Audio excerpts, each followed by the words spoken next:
মন্দিরে যাচ্ছিস? উফ, ঠিক বেরোবার সময় পিছু ডাকে। হ্যাঁ যাচ্ছি। কেন? আমিও যাব।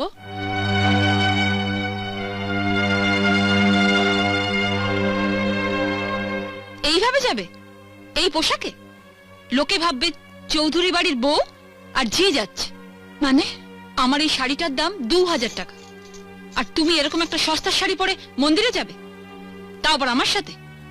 তোমার মান সম্মান না থাকতে পারে, কিন্তু আমার আছে। ও এই কথা। তুই দাঁড়া, আমি এক্ষুনি শাড়িটা বদলে আসছি। এটা ধর।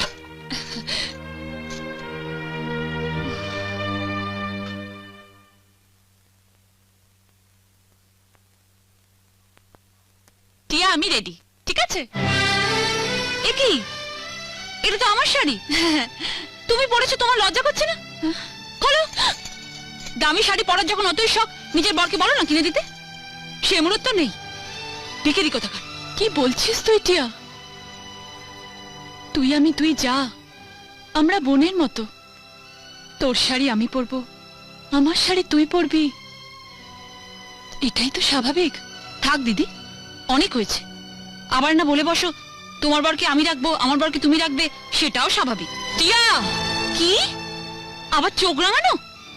খোলো খোলো বলছি আমার শাড়ি। খোলো, খোলো, টিয়া! হ্যাঁ, আপনি যত তাড়াতাড়ি। দাঁড়াও।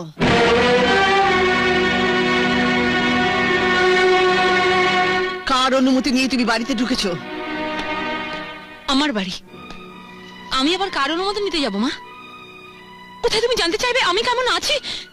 তা না বলে বলতাম, যদি সুটকেসটা হাতে করে না নিয়ে এসে রাকেশকে সঙ্গে করে নিয়ে আসতিস, তাহলে বলতাম।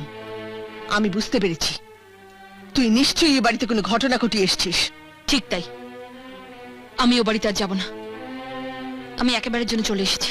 রাজা দেবতার মতো মানুষ, ছোট দুটো ভাইকে বুক দিয়ে আগলে রেখেছি, বোনের সুখের জন্য সমস্ত সম্পত্তি দান করেছি, আর তুই ওদের মতো মানুষের সঙ্গে মানিয়ে চলতে পারলি না।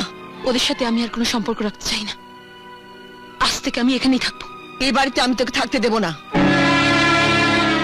মা, বিয়ের পর স্বামীর বাড়ি হলো মেয়েদের নিজের বাড়ি, স্বামীর সংসার হলো নিজের সংসার। ছোটবেলা থেকে আমি ওদের সকলকে দেখে আসছি। তোকে ওই বাড়িতে ফিরে যেতে হবে। ওখানে যদি আশ্রয় না পাস, তো নদীর জলে কি